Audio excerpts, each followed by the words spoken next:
Je vais essayer de ne pas être trop long, mais ce TikTok est important pour moi.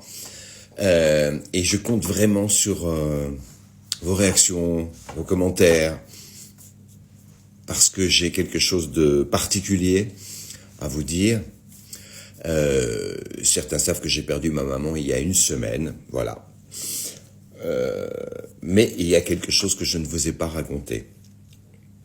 Je me demande si ma mère a eu des hallucinations juste avant de partir. Je vous explique. Elle est dans sa chambre d'hôpital, il est 22 heures.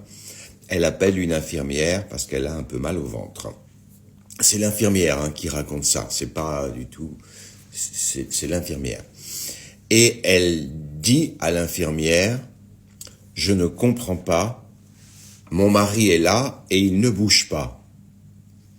Alors, à savoir que son mari, c'est mon papa, et il est mort il y a plus de 30 ans.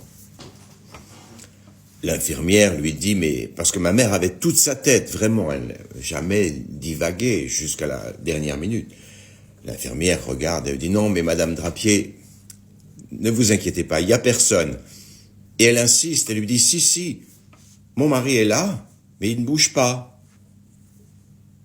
L'infirmière lui dit, Madame Drapier, je vais aller vous chercher un petit quelque chose, ça va vous calmer, ça va atténuer la douleur. Et l'infirmière est partie dans le couloir, rejoindre le poste des infirmières, chercher un petit médicament. Et quand elle est revenue, 2 minutes plus tard, maman n'était plus là, maman était morte. Voilà. Elle a donc dit à l'infirmière, qu'il a répété à mon frère, c'est pour ça que je peux vous le livrer, c'est pas des sornettes inventées. Mon mari est là et il ne bouge pas. Vous comprendrez que c'est perturbant. Alors je ne sais pas quoi penser. Est-ce que les personnes qui se sentent mourir ont des hallucinations? Est-ce que le cerveau nous joue des tours? Peut-être avez-vous dans votre entourage des témoignages. Ou alors, est-ce que mon papa est venu la chercher? Je ne sais pas. Je suis pas porté, je suis prêt à croire, mais je ne suis pas porté vers les choses mystiques comme ça, mais vous m'avouerez que c'est extrêmement troublant quand l'infirmière, qui là aussi est quelqu'un de... C'est pas un gourou, quoi, c'est quelqu'un qui envoie des choses. L'infirmière nous raconte ça. Votre papa est venu, il était là, elle l'a vu, et elle est partie.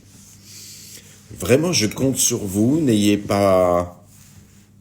allez-y. Si vous pensez que je me raccroche à cela pour penser que maman est partie en paix, peut-être. Mais enfin, c'est pas moi qui ai inventé l'histoire. On nous l'a bien raconté, l'infirmière a bien raconté cette histoire.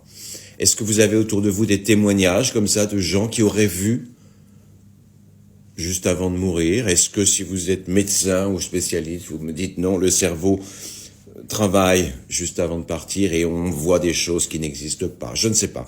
Je n'ai pas de réponse. Alors évidemment, c'est rassurant de se dire, c'est peut-être bien, elle est partie en douceur et papa est venu la chercher. C'est extrêmement rassurant pour faire son deuil. Mais il y a quand même une partie de moi qui me dit, c'est pas possible. Enfin, c'est pas que c'est pas possible, je ne comprends pas. Et vraiment, je suis impatient de vous lire.